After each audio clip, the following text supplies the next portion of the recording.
چۆن دەڕوانیتە هێرشی سەربازی تورکیا بۆ سەر عەفرین.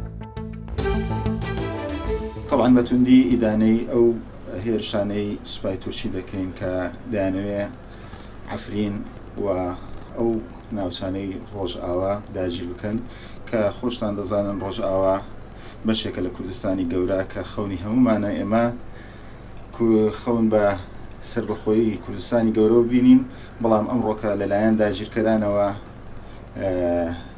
هێرش دەکرێتە سەرۆجەگانە و خەڵکی سڤیل کۆمەڵکوژ دەکرێت و زۆر بەتوندی ئیدانەی دەکەین و هیوادارین کە خەڵکی کوردستان، خەڵکی هەر چوار پارچەی کوردستان پێکەوە هەموو یەکگرتوو بین، پشتی یەک بگرین.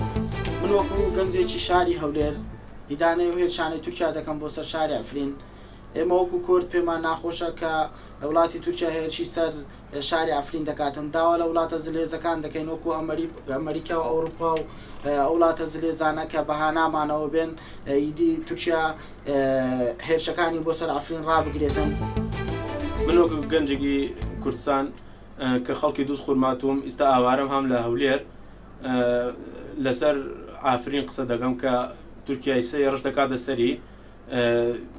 داواکارم لە نەتەوە یەکگرتوەکان بێنە جواب لەسەر کورد لە هەموو لایەکەوە لێمانەدە، لە هەموو لایەکەوە دژی کورد وا دەکەن کە عەفرین هەر لە شارێک بێ کە کوردی بێ، هەر شاری کوردیە و داواکارم لە نەتەوە یەکگرتوەکان و ئەمریکا و وڵاتانی دیکە ئاورێکمان لێ بدەنەوە. ئێمە ئاوارەی ئێستا هیچ فەرقێکی نییە عەفرین بێ هیچ شارێک کوردی بێ، هیچ فەرقێکی نییە لەگەڵ دووس خورماتوو کە پێویستیمان بۆیە کە هەموو لایەک هەموو ئازابی کوردی بەگشتی بەرا هەوڵی خۆیان بدەن بۆ ئەوەی کە لانی کە مێتۆدێک یا بڵێن ئالتەرناتیڤێکی یەکڕێزی یەکدەنجی پێک بێنین بۆ ئەوەی کە بتوانین لە خاچی کوردستان ئێمەش وەکو هەموو گەلانی دنیا خاچی سەربەخۆی خۆمان هەبێ، ئاڵای سەربەخۆی خۆمان هەبێ.